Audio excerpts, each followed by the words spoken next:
Matius 20.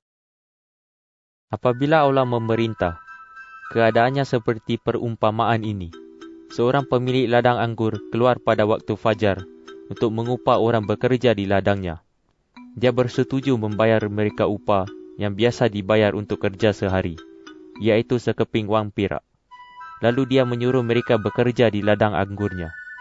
Pada pukul 9 pagi, pemilik ladang itu pergi lagi ke pasar dan melihat beberapa orang sedang menganggur. Dia berkata kepada mereka, "Pergilah bekerja di ladang anggurku. Aku akan membayar kamu dengan upah yang berpatutan." Mereka pun pergi.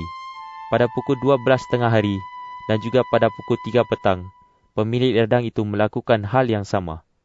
Pada kira-kira pukul 5 petang, dia pergi lagi ke pasar dan nampak beberapa orang masih menganggur. Dia bertanya kepada mereka, "Mengapa sepanjang hari kamu membuang masa tanpa melakukan apa-apa?" Mereka menjawab, "Tidak ada orang yang mengupah kami untuk bekerja." "Jika demikian, pergilah bekerja di ladang anggurku," kata pemilik ladang itu. Pada petang hari, pemilik ladang anggur itu berkata kepada ketua para pekerja, "Panggillah pekerja-pekerja itu dan bayarlah upah masing-masing, mulai daripada pekerja yang datang terakhir sampai kepada pekerja yang datang awal sekali." Pekerja yang mula bekerja dari pukul 5 petang, masing-masing menerima upah sehari sebanyak sekeping wang perak. Oleh itu, pekerja yang diupah sejak pagi berharap menerima lebih, tetapi mereka diberikan sekeping wang perak juga. Apabila mereka menerima wang itu, mereka mula bersungut-sungut terhadap pemilik ladang itu. Mereka berkata, "Pekerja-pekerja yang datang terakhir itu bekerja hanya 1 jam, sedangkan kami bekerja sepanjang hari di bawah terik matahari. Tetapi jumlah yang Tuan bayar kepada mereka sama dengan jumlah yang Tuan bayar kepada kami." Pemilik ladang anggur itu menjawab, salah seorang daripada mereka, "Dengarlah kawan, aku tidak menipu kamu. Bukankah kamu bersetuju bekerja dengan upah sekeping wang perak sehari? Ambillah upahmu dan pulanglah. Aku memang hendak memberi pekerja yang datang terakhir upah sebanyak yang kamu terima. Tidakkah aku berhak berbuat sekehendak hatiku dengan wangku sendiri? Mengapakah kamu cemburu kerana aku murah hati?" Lalu Yesus berkata lagi, "Demikianlah, orang yang terakhir akan menjadi yang terdahulu, dan orang yang terdahulu akan menjadi yang terakhir." Yesus dan 12 orang pengikutnya pergi ke Yerusalem. Di tengah perjalanan, Yesus mengajak mereka ke tepi, lalu berkata kepada mereka sahaja, "Dengarlah, kita sekarang menuju ke Yerusalem.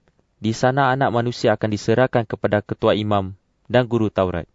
Mereka akan menjatuhkan hukuman mati kepadanya, lalu menyerahkan dia kepada orang bukan Yahudi, yang akan menggolok-olok dia, menyesal dia, dan menyalibkan dia. Tetapi pada hari ketiga, dia akan dibangkitkan semula." Kemudian isteri Zebedeus datang kepada Yesus dengan kedua-dua orang anaknya. Dia berlutut di hadapan Yesus dan meminta sesuatu daripadanya. "Apakah kehendakmu?" tanya Yesus. Ibu itu menjawab, "Berjanjilah bahawa apabila Tuan menjadi raja, kedua-dua orang anak saya akan duduk di sebelah kanan dan kiri Tuan." Yesus berkata kepada kedua-dua orang anak lelaki ibu itu, "Kamu tidak tahu apa yang kamu minta. Sanggupkah kamu minum dari cawan penderitaan yang akan aku minum?" "Sanggup," jawab mereka. Yesus berkata kepada mereka, "Memang kamu akan minum dari cawan penderitaanku, tetapi aku tidak berhak menentukan orang yang akan duduk di sebelah kanan atau kiriku. Bapaku yang menentukan siapa orang yang akan duduk di tempat itu." Apabila 10 orang pengikutnya yang lain mendengar hal itu, mereka marah terhadap 2 orang bersaudara itu. Oleh itu, Yesus memanggil mereka semua lalu berkata, "Kamu tahu bahawa para penguasa bangsa yang tidak mengenal Allah menindas rakyat. Para pemimpin mereka selalu menekan rakyat. Tetapi tidak demikian halnya dengan kamu. Jika seorang antara kamu hendak menjadi orang besar, dia harus melayani orang lain.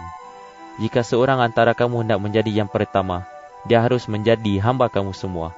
Kamu harus berbuat demikian, kerana anak manusia tidak datang untuk dilayani. Dia datang untuk melayani orang, serta menyerahkan nyawanya untuk membebaskan banyak orang." Ketika Yesus dan pengikut-pengikutnya meninggalkan Yeriko, banyak orang mengikut mereka. 2 orang buta yang duduk di pinggir jalan mendengar bahawa Yesus sedang lalu di situ. Mereka mula berseru, "Ya anak Daud, kasihanilah kami." Orang ramai memarahi mereka dan menyuruh mereka diam.